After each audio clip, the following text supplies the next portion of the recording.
Bonjour à tous et bienvenue sur ce podcast. Mon nom est Clément Marianne et avec mon acolyte Franck Poirot, on vous emmène à la rencontre des entrepreneurs d'outre-mer. On vous propose de parler d'entreprise, d'innovation, d'investissement, d'indépendance, à travers le témoignage de femmes et d'hommes créoles qui ont eu l'audace de se lancer. Nous échangerons avec eux sur leur parcours, leurs succès, mais aussi leurs erreurs, leurs échecs et de la particularité d'entreprendre dans les DOM. Allez, c'est parti, on vous emmène avec nous. Alors aujourd'hui, on part à la rencontre de Jérôme Idil. Jérôme, c'est l'ancien CTO de Carfully, qui est une plateforme de location de voitures entre particuliers, qui a été créée aux Antilles et qui a été rachetée par une entreprise réunionnaise qui s'appelle Zotcar. Jérôme, c'est également le fondateur et CEO d'une application qui s'appelle Babypoom et dont l'objectif est de révolutionner notre manière d'envoyer des faire-part de naissance. Jérôme, merci d'avoir accepté notre invitation. Écoutez, merci à vous de m'avoir convié. Très sympa comme initiative déjà. Ouais, écoute, merci à toi. Et puis, je pense qu'on aura l'occasion de revenir en détail sur tout ton parcours qui est plutôt inspirant. Mais pour commencer, est-ce que tu pourrais déjà te présenter pour les auditeurs qui ne te connaîtraient pas et nous présenter de manière un peu plus détaillée ton parcours?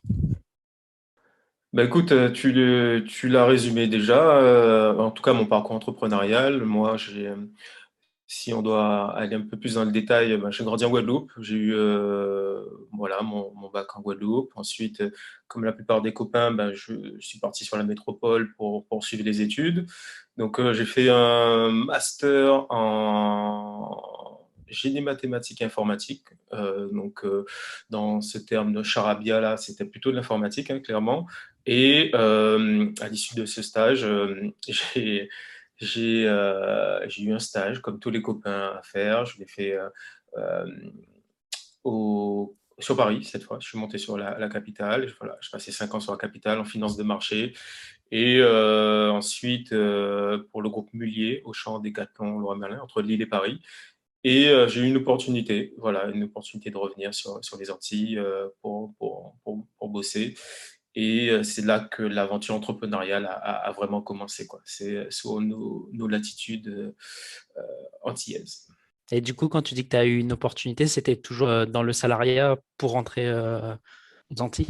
Oui, ouais, tout à fait, tout à fait. Alors, la particularité de cette opportunité-là, c'était quand même une entreprise en mode start-up, quoi, tu vois. C'était vraiment une entreprise en mode start-up. Là où jusqu'à présent, j'avais travaillé pour des grands groupes, le Crédit Agricole CIB, le groupe Mullier, voilà, c'est pas du tout les mêmes échelles.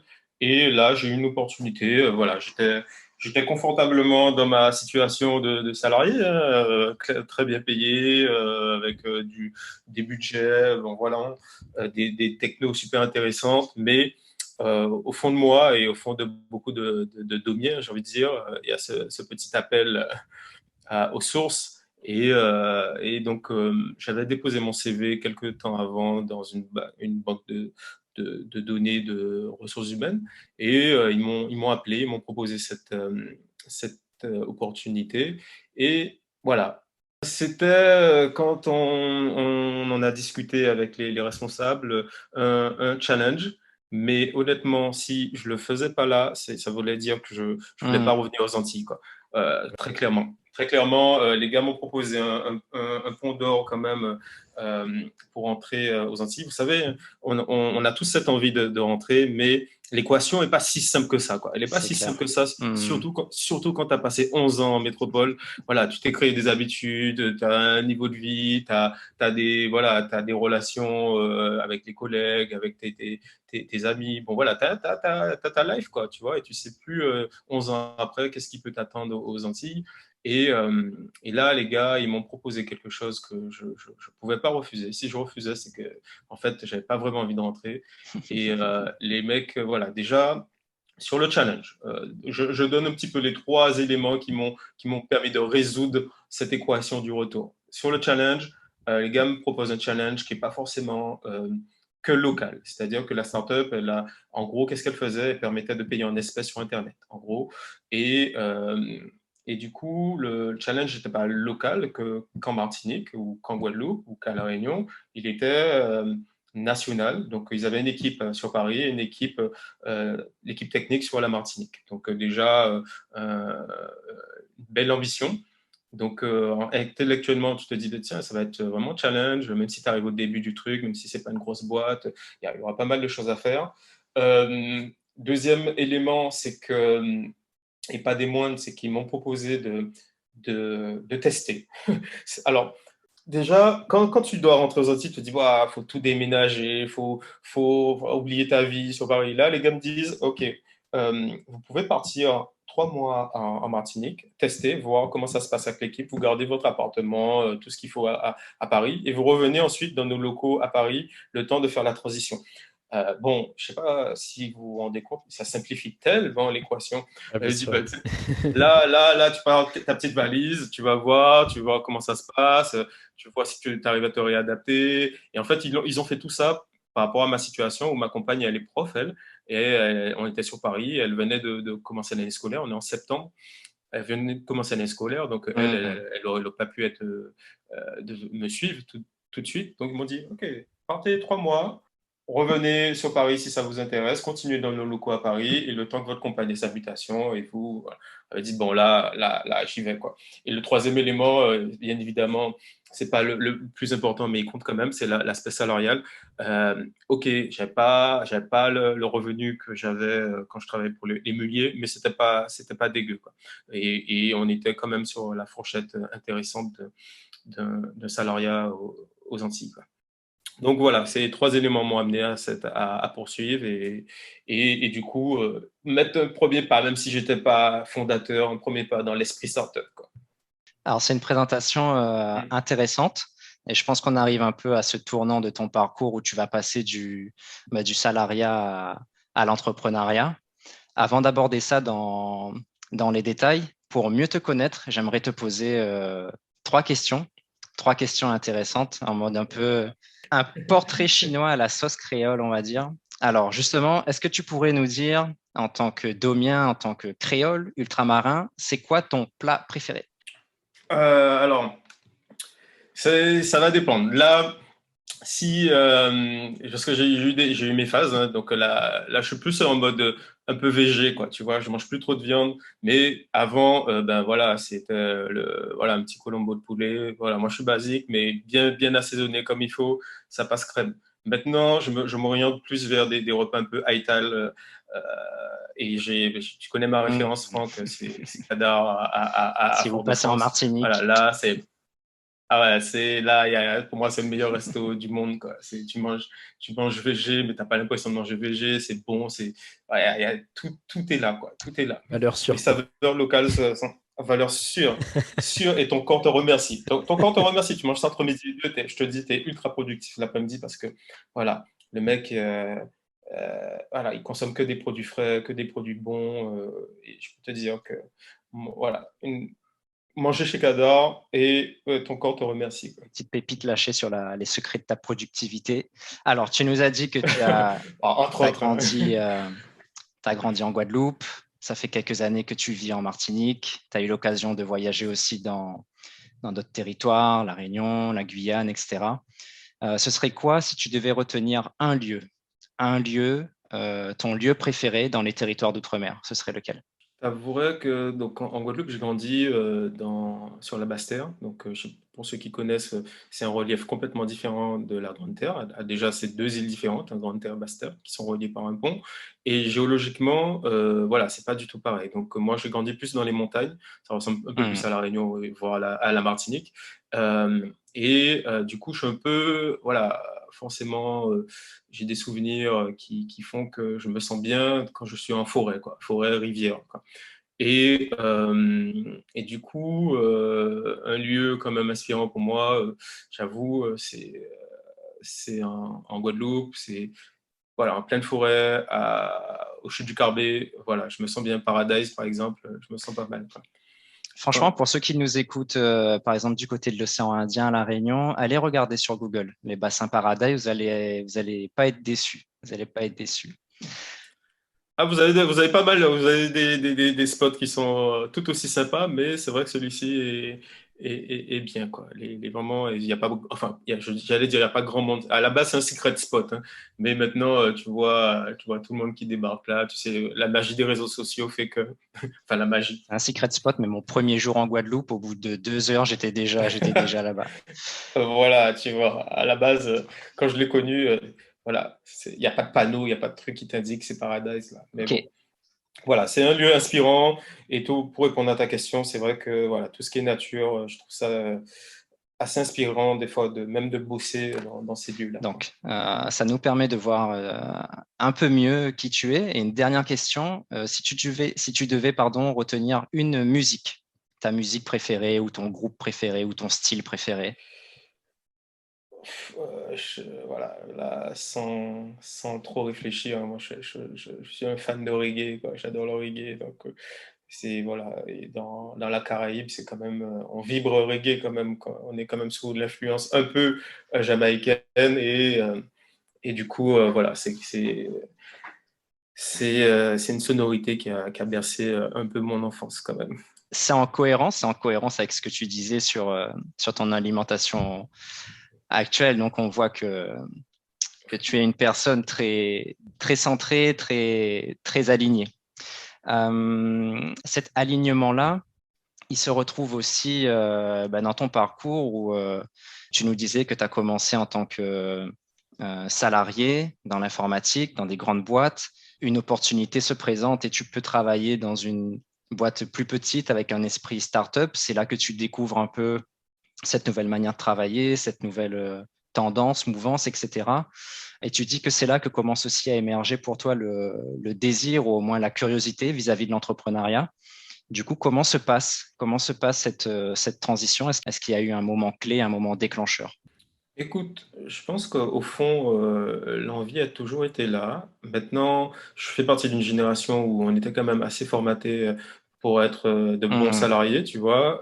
Voilà, le souhait, la volonté des parents derrière d'être travailler pour une grosse oui, boîte. Enfin hmm. voilà, c'était un peu la voie à choisir naturelle, quoi. Maintenant. Maintenant, je pense qu'au fond de moi, j'ai toujours eu un peu cette flamme-là. Donc, voilà, je suis assez curieux de nature et donc je m'intéressais quand même à tout ce qui se passe à côté, hein. Et donc, notamment quand j'ai intégré cette startup, ce qui est intéressant, c'est que contrairement aux grands groupes, tu as une proximité. Tu as une proximité avec les head-off, Hmm, donc ceux qui gèrent la boîte. Et là où au Crédit Agricole, ben, je ne sais même pas qui était le patron, je ne l'ai jamais croisé, il y avait 13 000 personnes hmm. dans la boîte. Voilà. Quant au groupe Mullier, ben, c'est même pas la peine, ils sont sur tellement de sites différents. Là, voilà, le big boss, il est à 5 mètres de toi, quoi. Il est à 5 mètres de toi, donc tu vois un petit peu les choix stratégiques, etc. Et tu prends part à l'aventure, quoi. Tu prends part à l'aventure sans forcément être founder et tu donnes ton avis sur différents éléments, quoi. Donc là où tu es dans des grosses boîtes, tu es très cadré à ta thématique, hein. Par Oui. exemple, moi, j'étais consultant, donc du coup, informatique. Et donc voilà, c'était dans cette thématique-là et ça sortait très peu, en tout cas, de ce cadre-là. Là, on va parler ben, de stratégie marketing, comment l'implémenter techniquement. Voilà, ça va un peu plus loin. Et je trouvais ça intéressant. Je trouvais ça intéressant. Malheureusement, la boîte en question que j'avais intégrée, ben, 2 ans après, elle a dû déposer le bilan. Ben, c'est comme 9 Mhm. startups sur 10, hein, j'ai envie de dire. Mais c'était quand même ultra, ultra formateur de voir ben, que le même produit, avec des stratégies différentes, ben, il aurait pu exploser, quoi. Parce que j'en parle là en connaissance de cause, c'est que le mec qui a créé ce service-là, qui a eu la brillante idée d'aller au bout des choses, il a eu un concurrent qui est venu 3 ans après, qui s'est mis à Boulogne-Billancourt. On était à Boulogne-Billancourt, juste en face, la rue en face, comme par hasard, qui faisait à peu près la même chose. Les mecs, ils sont arrivés, ils faisaient des millions de chiffre d'affaires. Nous, c'était pas le cas. On avait des gros clients, des gros trucs, mais on faisait pas le million parce que ils ont eu une stratégie complètement différente. Donc, même idée. Donc là, ça a été un premier enseignement. Même idée, exécution différente, résultats différents, clairement. une boîte qui explose, une qui dépose le bilan, quoi. Et tout ça en partant de la même idée. Donc, tu te dis, tiens, qu'est-ce qui fait que quoi, eux, ça a si bien fonctionné?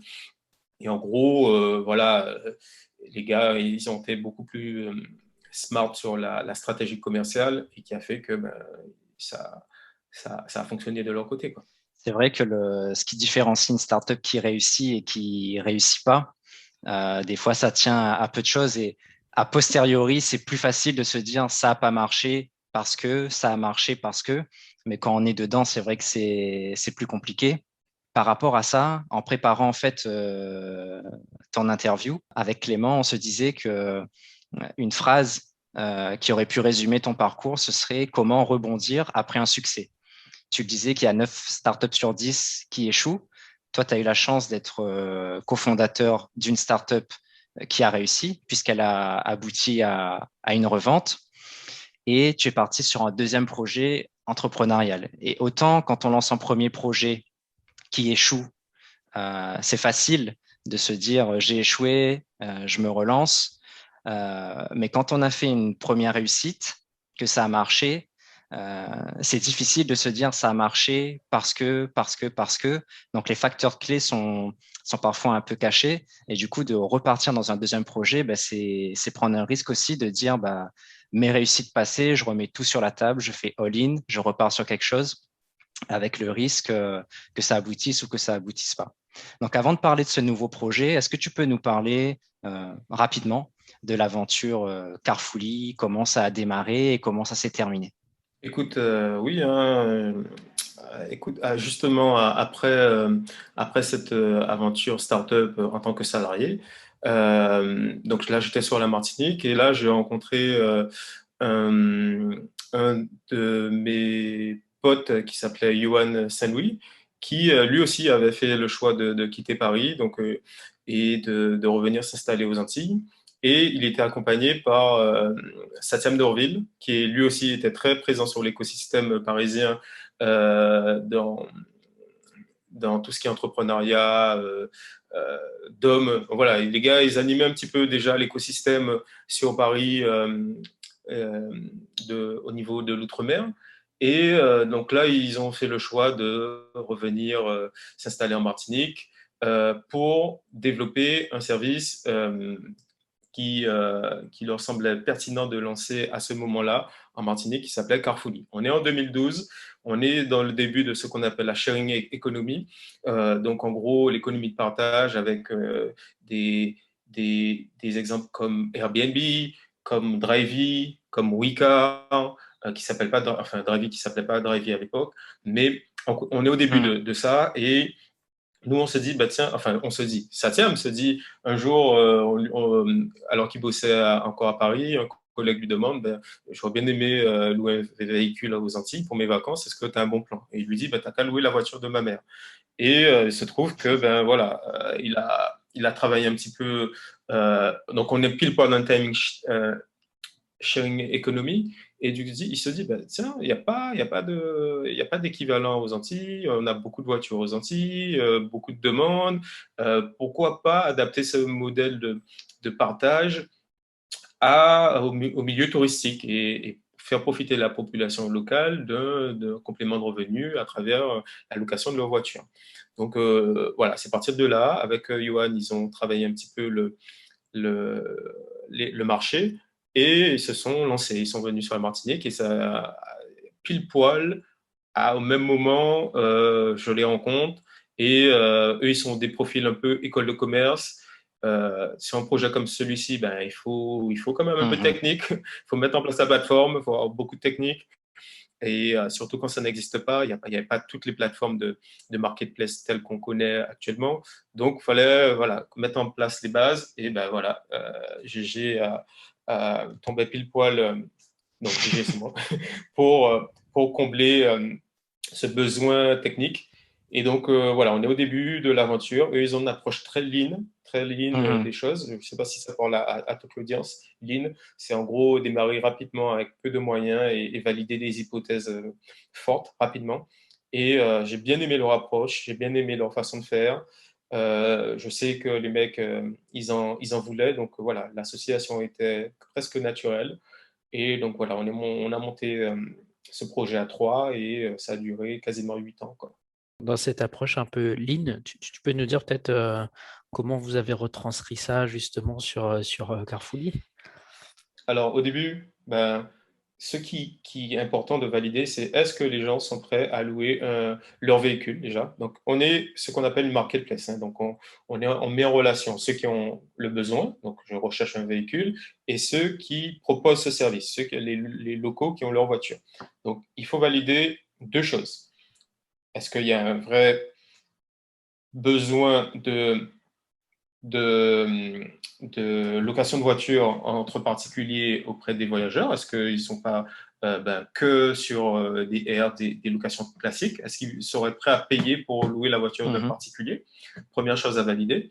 Deuxième chose à valider, et pas des moindres, est-ce que le local va vouloir prêter son véhicule à des gens de passage? Alors, mais là, ça peut vous sembler un peu naturel, mais en 2012, la propriété, c'est autre chose. La propriété, le bien, on a une autre relation quand même. Là, ça commence à changer, mais on a une autre relation à sa voiture, notamment. Bon, peut-être un peu moins en termes de logement, mais à sa voiture, on a une relation très particulière. Et donc, c'est une hypothèse très forte à valider. Est-ce que le Guadeloupéen ou le Martiniquais, à l'époque, voudra louer son véhicule à quelqu'un de passage? Donc, le mode lean, pour valider ces deux hypothèses-là, qu'est-ce que tu fais? Tu ne vas pas te mettre à coder une plateforme pendant 8 mois pour valider juste que ces deux personnes veulent faire échanger et qu'il y a une transaction financière.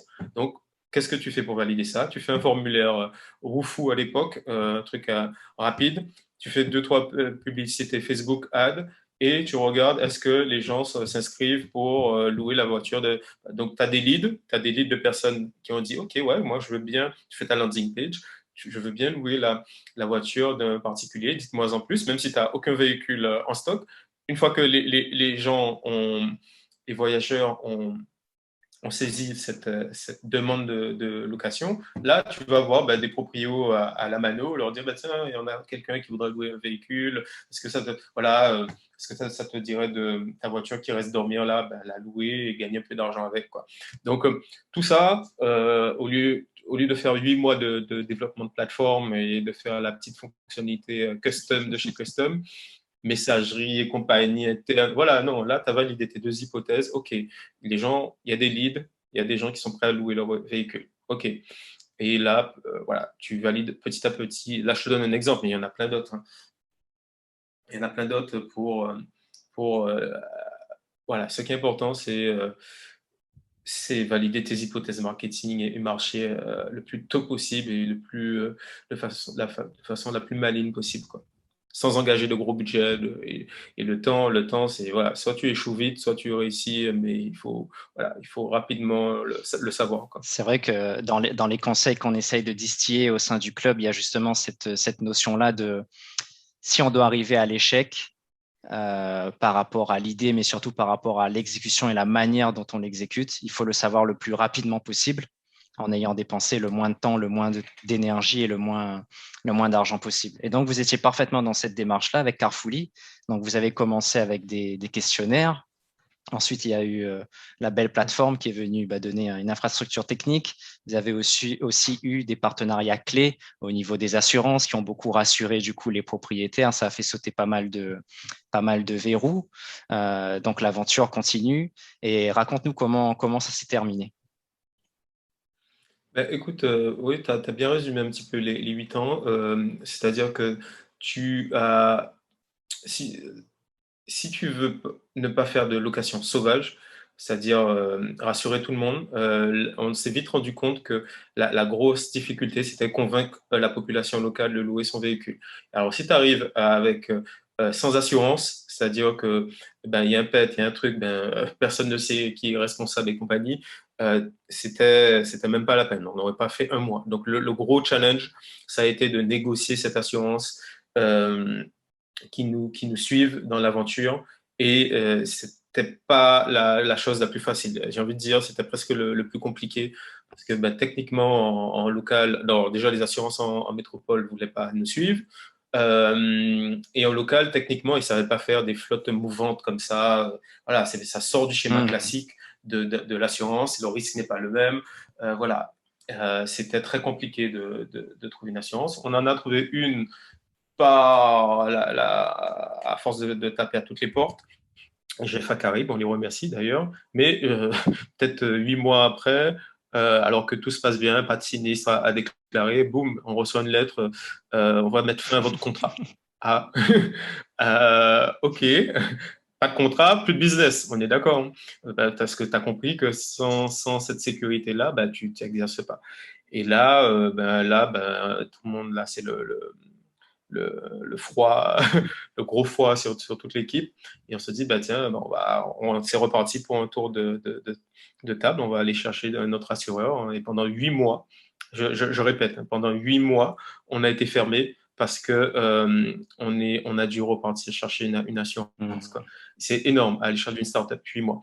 Et là, c'est là qu'on te dit, aussi, il faut une bonne exécution. Pour réussir, il faut une bonne exécution. Il faut plein de choses, mais il faut un petit peu de chance aussi. Et là, ça a été, je vais l'expliquer, mais on a eu un coup de bol aussi de ouf. C'est-à-dire que, alors, je veux passer les détails, mais c'est un pote. Donc, parce que tout le monde est au courant de notre galère, l'assurance est dead. Et c'est un pote qui était en Martinique, qui est parti à Paris en vacances, qui était invité chez un ami qui a reçu un ami qui, lui, un métro qui était muté en Martinique à la direction générale du, de GFA Caraïbes et qui, voilà, autour du dîner, lui sensibilise sur la problématique de potes. Et là, il dit, non, franchement, moi, enfin voilà, le gars a tout fait pour résoudre le problème une fois qu'il est arrivé. C'était un head-off du truc, de GFA Caraïbes. Et du coup, il a fait tout pour que le contrat reparte. Quoi. Donc, ouais, c'est là, je peux te dire que c'est un pote du pote qui était invité dans un dîner à Paris, dans le timing. Enfin, il y a des fois, quand les étoiles sont alignées, voilà. Alors, on devait passer par cette période un peu stressante. Et voilà, tout s'est débloqué à partir de là. Et donc, on a eu l'assurance. Donc, pour poursuivre un petit peu, on a eu l'assurance, on a continué, on était sur la Guadeloupe, la Martinique. On a staffé, on est monté quasiment une vingtaine à un moment, tu vois. On a fait une première. Qui dit marketplace dit aussi quand même grosse com. Une fois que tu as validé tes hypothèses de base sur le marché, il faut te faire connaître. Le bouche à oreille, c'est bien, mais au bout d'un moment, il faut aller un peu plus loin. Et qui dit communication dit budget. Et qui dit budget dit levée de fonds. Et donc, on est passé par une première levée de fonds en crowdfunding. Voilà, le crowdfunding, ça parle à tout le monde.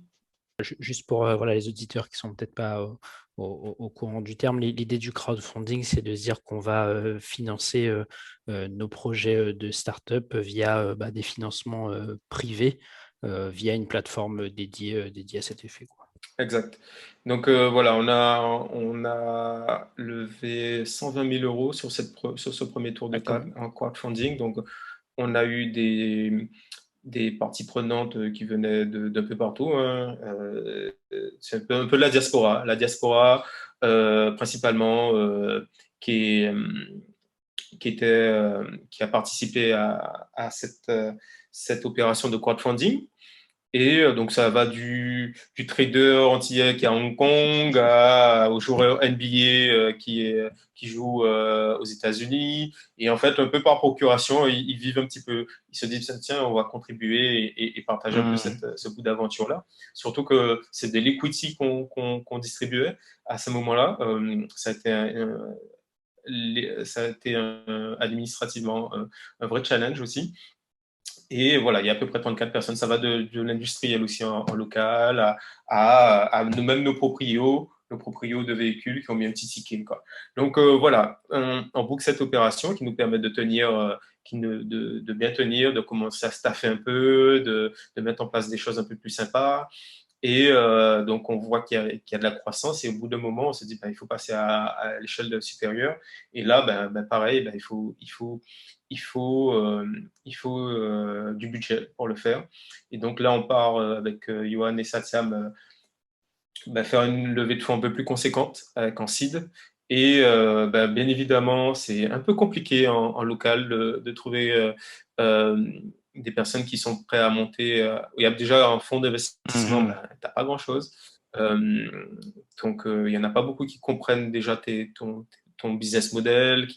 Voilà, on n'est pas sur des, des business très traditionnels, hein.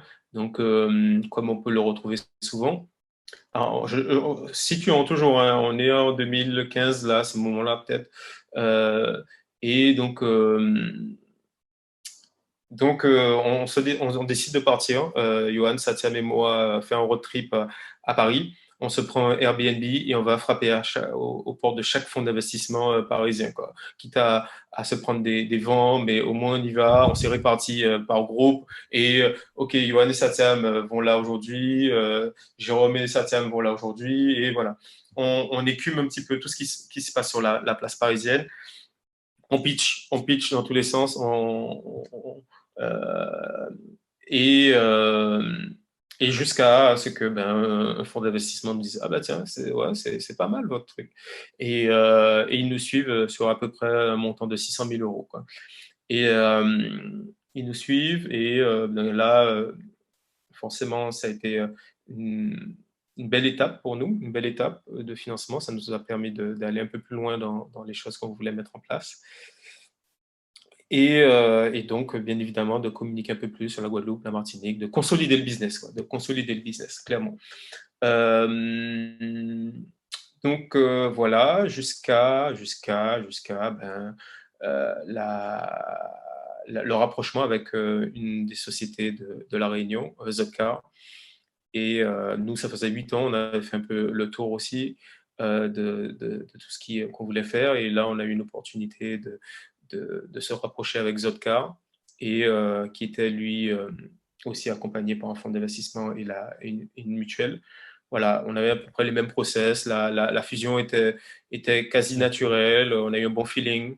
On a un bon feeling avec Michel, et qui est le CEO de Zotcar, qui est vraiment dans une bonne dynamique. Et voilà, on s'est dit, bah, tiens, c'est le bon moment.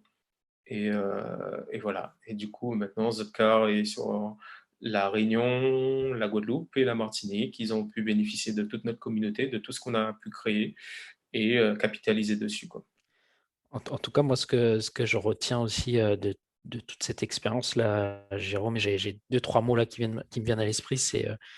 Il y a quand même un vrai sujet de résilience, parce que quand tu dis on est arrêté 8 mois et il faut qu'on se batte pour refaire tourner le business, tu vois, c'est quand même un élément clé d'être résilient et de se dire bah il faut pas flancher. Et c'est vrai que c'est une notion qui revient beaucoup dans le milieu de la startup.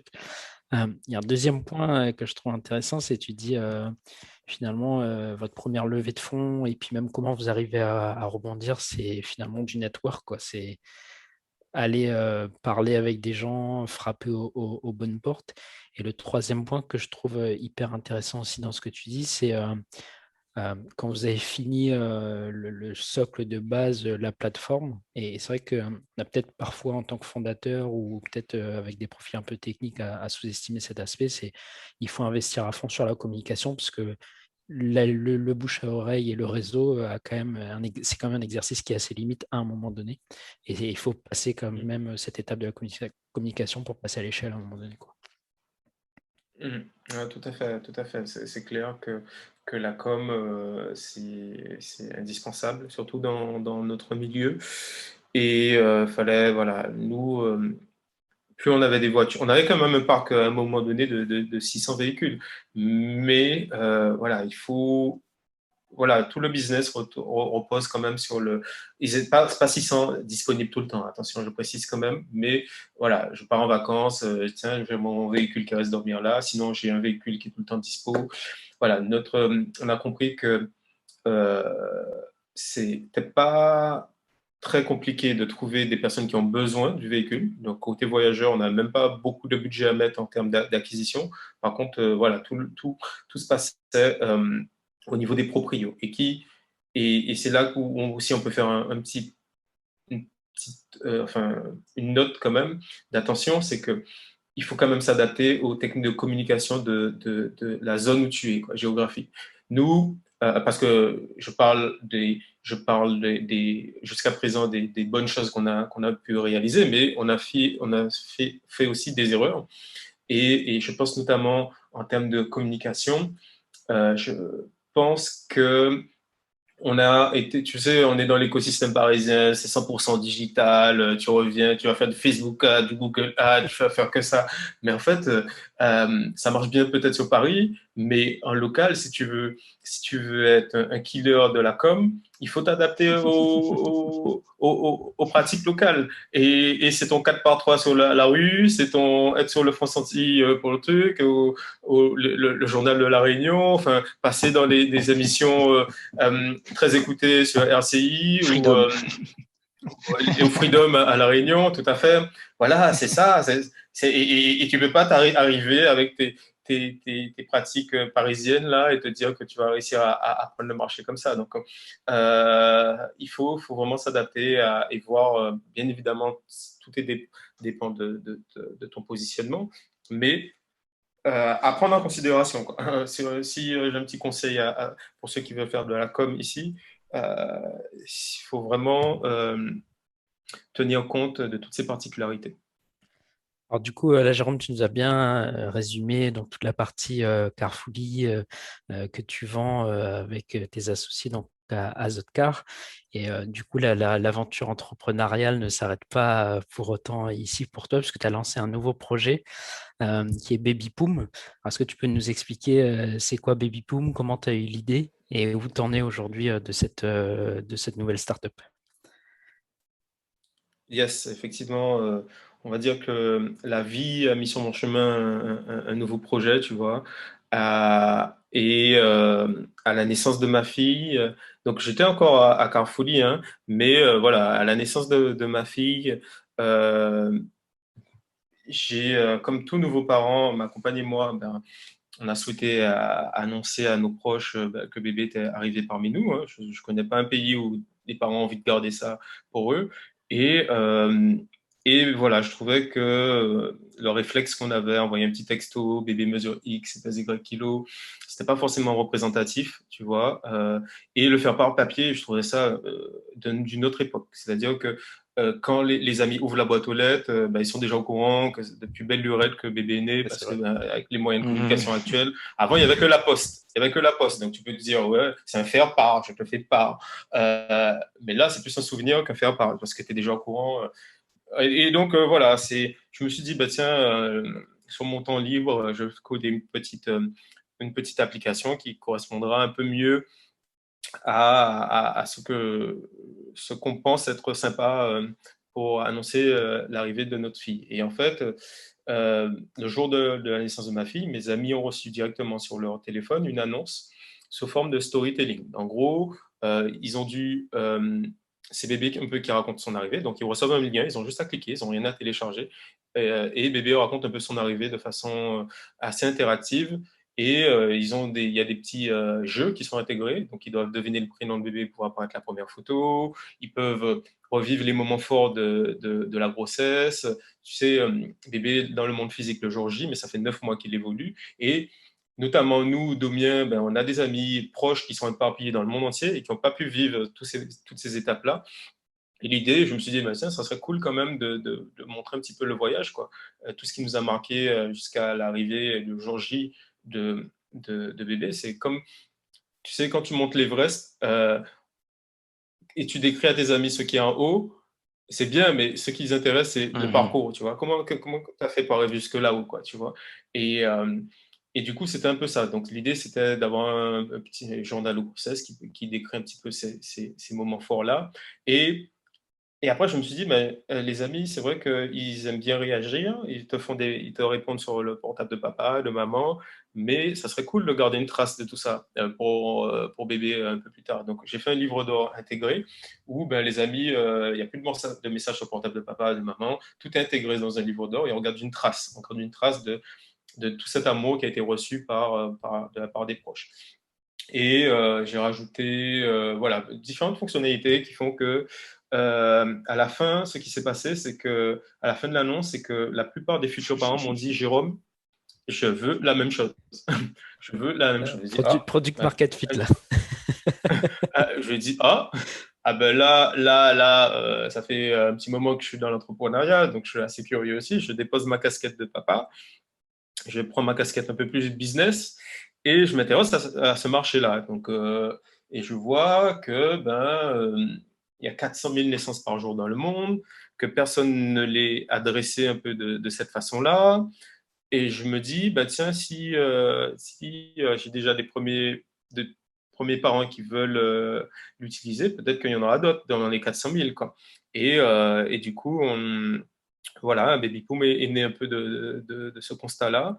Et, euh, et donc, j'ai co-construit une première plateforme. Il y a un monde entre faire quelque chose pour sa fille et faire quelque chose de grand public. Il y a un monde. Donc, j'ai co-construit un peu dans la lignée de Carrefourly.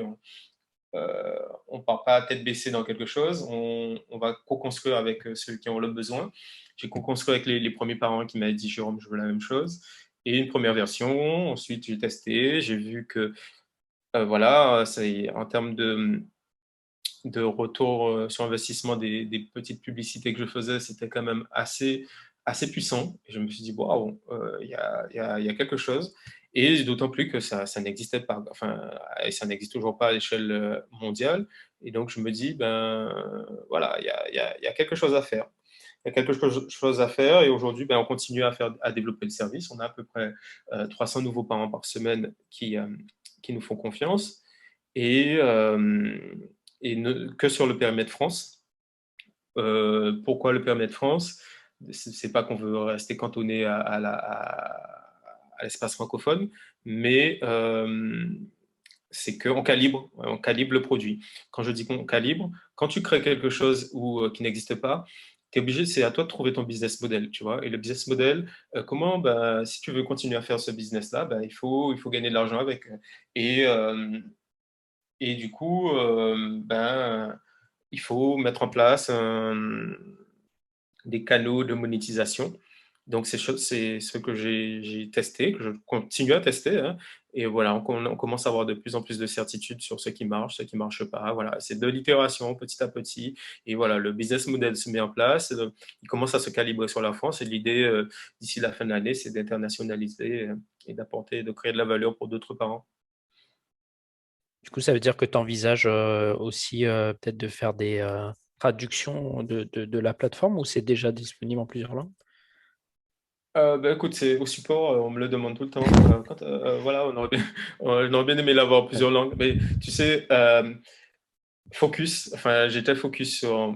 C'est internationaliser trop vite, c'est complexifier le business trop rapidement et de passer à côté de beaucoup de choses. Là, j'aime bien aller au fond des choses sur le moindre la moindre petite feature qu'on lance, le moindre petit service. J'essaie d'aller au bout des choses et quand tu complexifies à mettre plusieurs langues, tu ralentis un peu cet apprentissage, cette vitesse d'apprentissage. Et, euh, et l'idée, c'est d'apprendre le plus rapidement possible sur ce qui marche, ce qui ne marche pas. Pour moi, j'estime que c'était mieux de rester sur une langue et ensuite d'ouvrir les vannes sur quelque chose qui marche, quoi. Donc, c'est très frustrant, hein. C'est très frustrant de ralentir, de dire aux gens que c'est pas encore dispo. Surtout qu'on est déjà prêt, hein, techniquement. On a déjà tout prévu parce que c'est sûr et certain qu'on va y aller. Techniquement, on est prêt. Mais euh, là, voilà, volontairement, on va au bout des choses de ce qu'on a commencé et on va ouvrir les vannes quand on sera euh, parfaitement au clair sur ça, quoi. Ouais, donc, du coup, tu es toujours dans cette approche un peu lean, un peu itérative aussi, agile, de se dire bah, on y va petit à petit avant effectivement d'avoir un produit complètement fini et complètement global, quoi. Ce qui est Ouais. intéressant dans tout ce que tu nous dis, Jérôme, et merci de partager ça avec nous, c'est tu nous distilles quand même un certain nombre de conseils et c'est hyper intéressant. Toi, pour faire la transition sur ce qu'on appelle les speed questions, quel conseil t'aurais aimé qu'on te donne quand tu as commencé ton aventure entrepreneuriale ou même toi-même, à quel conseil tu te donnerais si tu te retrouvais 10 ans en arrière? Écoute, j'ai envie de te dire, j'aurais pas grand-chose à me dire. Je pas grand-chose à me dire. Je m'explique. C'est-à-dire, ça veut pas dire que j'ai pas besoin de conseils de personne, hein. Loin de là. C'est que je pense que si, quand tu parles conseil, c'est pour éviter des erreurs. Et je pense que le fait d'avoir fait ces erreurs-là, m'a permis d'avoir des apprentissages beaucoup plus forts que si on me l'avait conseillé, tu vois. Et voilà, j'aime bien mon quotidien, j'aime bien, donc je suis arrivé là, je sais parce que, et j'ai eu des succès, mais j'ai eu aussi des échecs, tu vois, qui font que, et peut-être que si on me l'avait conseillé dès le début, j'aurais pas fait ces erreurs-là, je serais même pas là où je suis actuellement, tu vois. Et donc, voilà, j'ai pas grand-chose, j'ai pas beaucoup de regrets. Enfin, les choses, j'ai appris avant, je pestais quand il y avait un truc de mauvais qui m'arrivait et tout, mais maintenant, franchement, j'ai appris à relativiser. Et si ça doit se passer comme ça devrait se passer comme ça.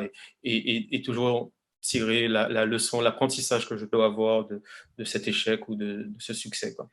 Donc voilà, pour répondre à ta question, à part si, voilà, bon, euh, en blagounette, hein, mais si il m'avait dit, bon, le Bitcoin là, t'as intérêt à y aller. Le Bitcoin, quand j'ai connu ce projet-là, s'il y avait un mec qui m'a dit, mec, même un beau ticket là, au moment où c'est à 11 euros, tu vois, là, je dirais, c'est un petit conseil sympa, tu vois. Mais sinon, sur l'aventure Ouais. entrepreneuriale même, ça va. Et du coup, tu parles pas mal de faire des erreurs. Et toi, tu estimes que la plus grosse erreur que tu as faite, c'était quoi? Des erreurs, ou, enfin, tu vois, et ça, c'est propre souvent à des esprits un peu formatés dev comme moi, tu vois, où on va chercher la perfection au premier jet, tu vois, à la V1, tu vois. Là, j'ai appris vraiment à, mettre le plus important, c'est mettre sur le marché rapidement, quoi, tu vois. Les trucs à perfectionner, trucs qui apportent rien sur des petits détails de performance, des petits trucs comme ça. Donc, euh, tu as un truc qui te permet de valider l'hypothèse. On revient sur des trucs clean, Ouais, mais il y a le dire et il y a le faire, bien tu sûr. vois. Et surtout quand tu es conditionné techniquement parlant, bon, voilà, donc t'aimes bien quand les choses sont bien faites et j'avoue qu'il y a plein de choses, voilà, il y a plein de sujets, de projets qui ont pu être émergés. Tu vois, par exemple, là, j'ai introduit des éléments de gamification sur Babypoom. La gamification, c'est apprendre par le jeu. Mais d'où ça sort, ce truc? Ça sort de projets, quand j'étais à Paris, j'avais envie de lancer un truc qui s'appelait Winzao. En fait, tu fais du marketing par le jeu, tu vois, et, euh, et voilà, c'est jamais sorti parce qu'en vrai, j'ai voulu faire le truc parfait. Je passe 10 ans, 10 000 ans à te documenter avant de faire le truc. Bon, voilà, du coup, tu sors rien, tu vois, tu sors rien. Par contre, voilà, c'est un projet qui n'a pas abouti, mais quand j'ai lancé Baby Boom, je me dis, tiens, je vais introduire des éléments de gamification, tu vois. Et c'est ce qui fait vraiment la différence de Baby Boom, c'est apprendre par le jeu, les différents jeux qu'on propose, et ça rend ludique l'interaction. Et du coup, c'est pour ça que les amis aiment beaucoup Baby Poo, mais les parents aussi, quoi. Donc, voilà. Dans la notion d'erreur, c'est hyper intéressant parce qu'une erreur, bon, il y a quelque chose qu'on a fait et qu'on n'aurait pas dû faire, mais il y a aussi quelque chose qu'on n'a pas fait et qu'on aurait dû faire. Et au final, tout ça, ça tient à des décisions. Et moi, je comprends tout à fait quand tu dis que si tu revenais 10 ans en arrière, finalement, le conseil que tu te serais donné, ce serait bah, d'être aligné, en fait, être aligné avec les décisions qu'on prend. Aujourd'hui, tu nous expliques, par exemple, que tu vois qu'il y a une grosse demande, le marché est friand et gourmand des services que va proposer Babypoom. Mais toi, en tant que porteur de la vision, garant de la stratégie de cette boîte, tu te dis, je prends la décision bah, de freiner un peu, d'y aller étape par étape et de vraiment tout contrôler avant d'y aller. Et ça, en fait, est-ce que c'est une bonne stratégie? En tout cas, c'est la tienne. Et de savoir si c'est oui ou non, Finalement, c'est que dans 1 an, 2 ans, 5 ans qu'on pourra le voir. En tout cas, on a bien compris qu'il y a de grandes choses qui se préparent. Ce serait quoi les grands projets à venir? C'est quoi les actualités? Il y a quoi dans la roadmap chaude de Baby Poom actuellement? Écoute, là, en ce moment, on a une grosse opportunité média qui est en train de se préparer pour le mois prochain, là, sur un média qui fait 5 millions de vues mensuelles et qui veut faire un article sur Baby Boom. Donc là, on est en train de préparer un petit peu cette sortie-là, qui va nous permettre de sortir un peu du bois. Jusqu'à présent, tu vois, voilà, on n'a pas fait de grosses com. L'idée, c'était de calibrer le produit, de savoir est-ce que avec le et on avait assez de personnes qui utilisaient le service pour savoir ce qui marche, ce que les gens aiment moins bien. Et voilà, maintenant que c'est un peu plus sec à ce niveau-là, là, on commence à ouvrir un petit peu les vannes de la com. Donc, il y a cette opportunité de, de gros médias français. Ensuite, on a travaillé un peu le SEO. Là, on est en train de capitaliser sur toute la techno qu'on a mis en place pour aller au-delà de l'annonce simple de naissance, tu vois, l'avant-naissance, proposer des services avant la naissance aussi, enfin pendant la grossesse, pendant la naissance, donc baby boom, et après la naissance. Donc nous, on essaie de couvrir voilà, la grossesse, la naissance et jusqu'à 3 ans. Donc, et capitaliser sur toute la techno et créer de la valeur à des moments clés de cette période de vie, quoi. Mais toujours, tu vois, en gardant l'ADN, le même ADN autour du jeu. Voilà, il y a plein de choses intéressantes à faire à ce niveau-là, quoi. Donc, on a pas mal d'idées et voilà, on va développer tout ça. Et bien évidemment, le gros chantier de l'internationalisation qui, je l'espère, débutera dès janvier, quoi. Nous, on était très heureux de t'interviewer aujourd'hui parce que pour nous, Baby Poom, à travers son fondateur, c'est vraiment l'exemple type qu'on peut entreprendre dans les DOM et avoir une vision et une portée internationale. C'est vraiment le message qu'on a voulu faire passer à travers ce podcast et à travers ton interview et ce que tu as pu nous raconter de ton parcours et du chemin qui reste à accomplir. Écoute, si ça peut inspirer, moi je sais que c'est un vrai leitmotiv pour moi. Ça fait 8 ans que je suis rentré aux Antilles et pour pas grand-chose, je ferai le chemin inverse, tu vois. Euh, Parce que je trouve qu'une fois que tu as compris comment le monde fonctionne, tu vois voilà, toutes les opportunités qui s'offrent à toi grâce à notamment Internet. Je me dis, waouh, là tu vis dans un cadre qui t'inspire. Et moi, c'est le cas.